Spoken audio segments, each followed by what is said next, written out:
Welcome to the deep dive. Today, we're taking a close look at a motorcycle that's definitely got people talking, the 2025 Royal Enfield Bear 650. That's right. We've got some pretty detailed info here, sort of an overview covering, well, pretty much everything you'd want to know about this new adventure cruiser. Yeah, and our mission here really is to unpack what the Bear 650 actually offers you. You know, if you're looking for something that handles the daily grind, but is also like ready for a bit of weekend exploring, maybe even some light trails. Is this the bike for that? That's the question. Exactly. We want to sift through the specs and the features and figure out what this machine is truly about. And that appeal of a versatile bike, one that doesn't just stick to tarmac, it's strong, isn't it? At its core, like you said, it's that 648cc parallel twin. Figures are 47 horsepower, 52 newton meters of torque. Okay, let's dig into that engine, though. 47 horsepower on its own maybe doesn't sound huge these days, Yeah. but the info we have really stresses the smoothness of that 648cc liquid-cooled twin. Why is that smoothness, such a big deal? Well, it's about how it feels to ride it, day in, day out.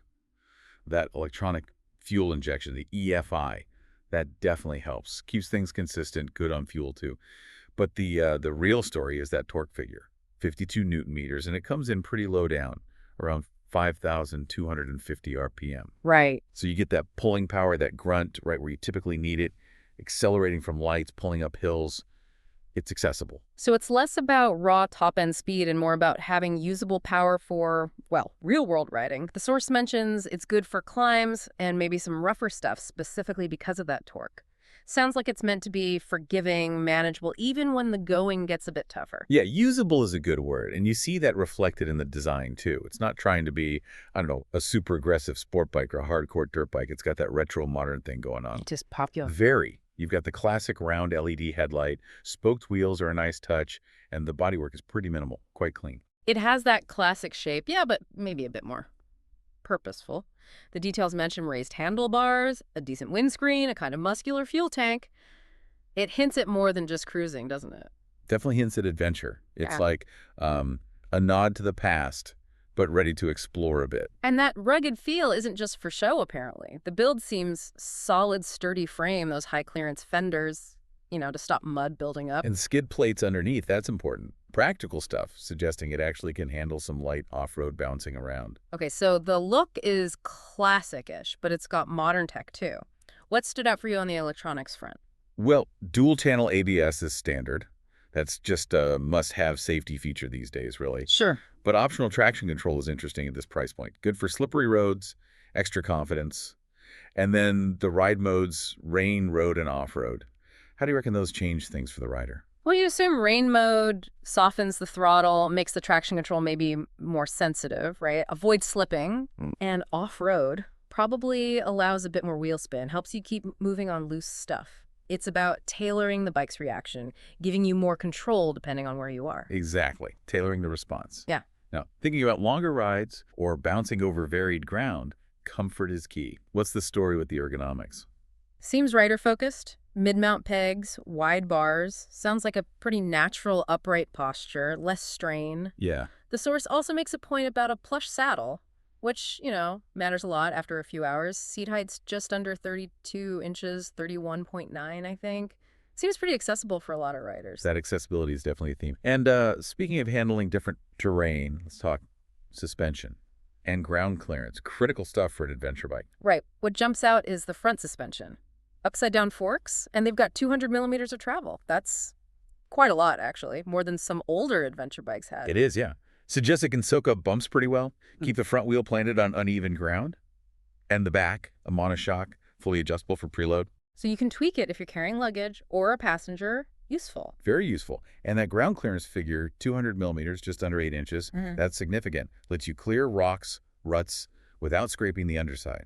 Combine that with the weight, around 202 kilos or 445 pounds. Well, So it's like a balance, nimble enough, but still stable. okay, so putting it all together, the engine feel, the design, the tech, the suspension, how does the Bear 650 actually stack up? We saw that comparison table, Triumph Scrambler 900, Kawasaki versus X300, Honda CB650R. What are the big takeaways there? Well, looking at the market context, it seems to be aiming for a specific spot. Compared to the Triumph Scrambler or the Honda CB650R, it definitely has less outright power. Those are more road-focused, really. Higher performance. Yeah.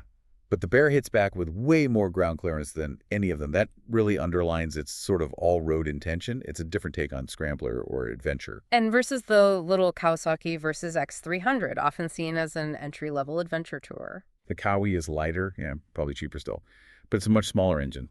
Less power, less torque than the Bear. Right. Though, interestingly, the Versys has a bigger fuel tank, so maybe better range. The Bear 650 feels like it's aiming for that middle ground. More punch than the 300, substantial maybe, but still way, way more affordable than the Triumph or the Honda. It's finding its own niche. And that price, around $7,999 estimated. Yeah. That really does make it stand out in that group. So if we boil down the main advantages highlighted in the source material, what are they? Okay, number one, that rugged retro-modern design. It looks cool. Number two, the 648cc twin. Powerful enough, but described as manageable, good for different conditions, different riders. And the modern electronics ABS standard, optional traction control, the ride modes, that adds real value. Comfort, too. The ergonomics seem geared for longer distances. And yeah, that price, it's a huge factor. Okay, but no bike is perfect. There are always trade-offs. What potential downsides or considerations does the article mention? Yeah, important to look at those. The power output, while manageable, is lower than some rivals, especially the Honda and Triumph. If you want pure speed or ride two-up a lot, maybe that's a factor. Okay. The fuel tank, 13.7 liters. It's not tiny, but it is smaller than the Kawasaki, for instance. Could mean more fuel stops on a big trip. And while it can go off-road, it's not a dedicated dirt machine. It has limits compared to bikes with, say, even longer travel suspension or knobbier tires as standard. The source also kind of hints at, well, it's a new model from Royal Enfield in this specific space. Maybe brand perception or resale value compared to brands with a longer track record in the adventure segment. Is that fair? It's a point worth considering, yeah. Royal Enfield is huge globally, but in some markets, resale might be less predictable than, say, a Honda or Triumph adventure bike. And lastly, the electronics. While a plus for many, some riders just prefer simpler, more analog bikes. They might see the modes and traction control as unnecessary complexity. Makes sense. The article wrapped up with some FAQs. Let's just hit those quickly. Price again was? Around $7,999 estimated. And compared to the Triumph Scrambler 900, the short version. More affordable, lighter, but less powerful, less grunt. For off-tarmac curious folks, the suspension and clearance takeaway. USD forks, 200mm travel, adjustable rear shock, 200mm ground clearance. Good for light to moderate off-road exploring. And if someone's new to this style of bike, is it a good starting point? Beginner-friendly? Seems like it, yeah. Manageable power, not too heavy, comfy ergonomics. Ticks those boxes. Okay, so summing it all up then, what's the core story of the 2025 Royal Enfield Bear 650? What's its essence? I think the main theme is accessibility. It's pitched as this versatile adventure cruiser, mixing that cool retro style with useful modern features, all at a price it's hard to ignore. Right. It's not trying to be the absolute best at any one thing, not the fastest, not the most hardcore off-roader, but a really well-rounded package. Handles lots of different riding, city, touring, light trails, without costing the earth. It's about making that adventure lifestyle more reachable. Yeah, from the weekday commute to weekend gravel roads, it feels like they're aiming right for that sweet spot, usable fun. Exactly. And maybe that leaves you, the listener, with a thought.